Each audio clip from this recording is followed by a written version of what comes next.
মাম্মাম কি বল খেলছিস? মারো মারো মারো। ওরে বাবা ওরে বাবা, বল পা দিয়ে খেলতে হয়। সানভি পা দিয়ে খেলতে হয় বল।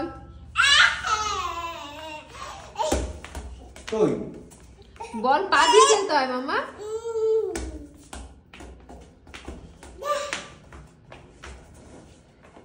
ওরে বাবা, কার সাথে বল খেলছিস?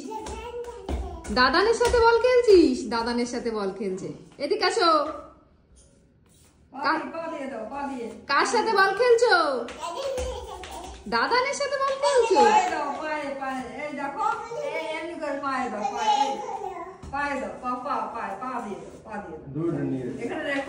আচ্ছা আচ্ছা, বল নিয়ে আসো। এই